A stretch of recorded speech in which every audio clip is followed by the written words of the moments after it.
Estudo bíblico. Doutrina. Lar cristão. Antes do compromisso de noivado. Que devem os futuros noivos fazer? Tanto o rapaz, como a moça, deve, o mais breve possível, conhecer a família um do outro, e com quem pretende casar-se. Se há rejeição dos pais um do outro, aí deve haver um cuidado muito grande, pois, aí está o perigo. Geralmente não dá certo. É preferível os dois se entenderem e terminar o noivado, antes que o mal cresça.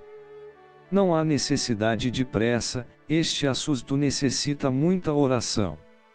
Após a certeza de Deus, de que Ele aprova a união, devem aí tratarem dos preparativos de interesse comum, para construir o seu lar.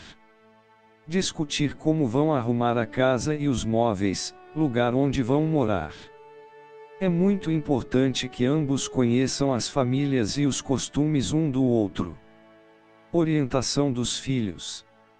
Neste problema, o dos filhos, que é uma das grandes finalidades do casamento, é indispensável a unidade de vistas entre os cônjuges. Impossível será uma educação moral eficiente se ambos não tiverem a mesma orientação quanto aos princípios, não aplicar a solução dos problemas que surgem diariamente, a mesma escala de valores. Tratar-se, por exemplo, de evitar uma companhia julgada indesejável pelo pai ou pela mãe, ou de uma diversão que parece a um deles prejudicial, ou de hábitos inconvenientes para a disciplina doméstica ou a saúde, ou então ao problema da instrução a dar aos filhos, ou da orientação religiosa. Todas estas questões serão motivos de desinteligências, se não houver entre o pai e a mãe, aquela harmonia de ideias e sentimentos capazes de produzir um acordo nos propósitos. Daí a necessidade de um entendimento bastante completo entre aqueles que pretendem unir-se em casamento. Mas, vejam bem, terá que ser muito antes do compromisso. Casamento não é brincadeira. Quando os noivos casam e se entendem, se amam, é um pedaço do céu aqui na terra, mas, em caso contrário, não há entendimento, o lar passa a ser um pedaço do inferno entre quatro paredes. O entendimento deve ser antes.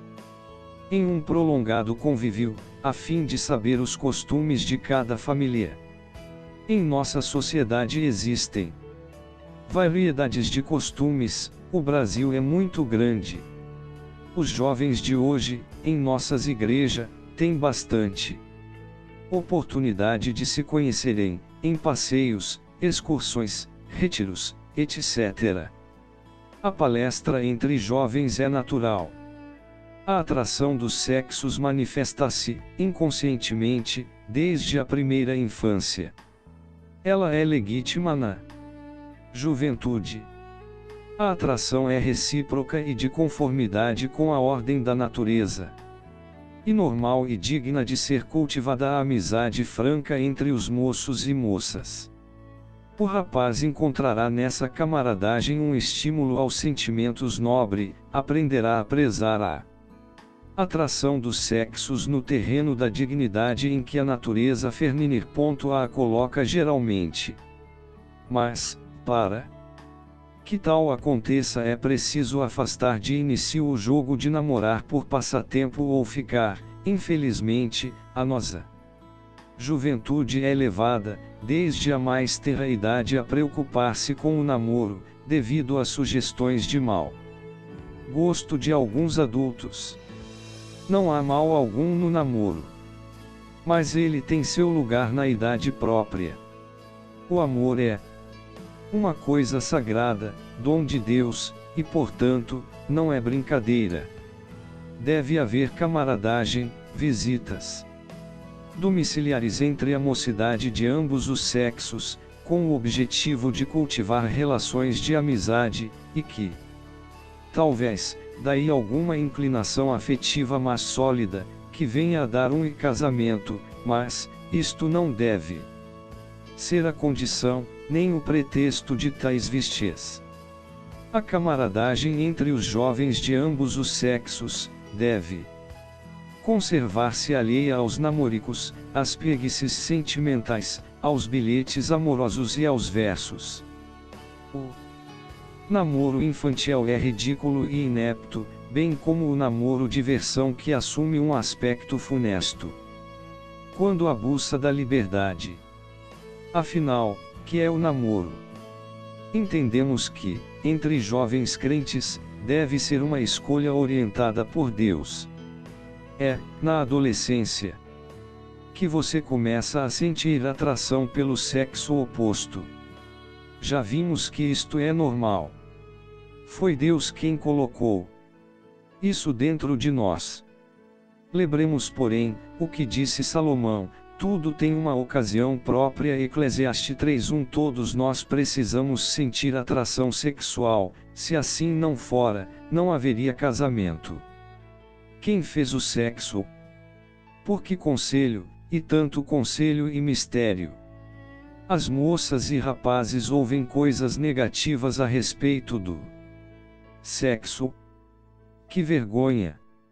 Falar de sexo. Para que? Assim muitos dizem. Outros evitam até de ouvirem e proíbem os filhos de perguntarem algo a respeito. Fugir do sexo é anormal. O namoro é normal, pois ninguém casa sem namorar, só em caso de avançar o sinal. Casais na rua abraçam-se e beijam-se. Procedimento este, ridículo. Cuidado, você pode casar mais cedo. Sabeis que vosso corpo é templo do Espírito, 1 Coríntios 6:19 e 20. Postado por Cleomar da Silva.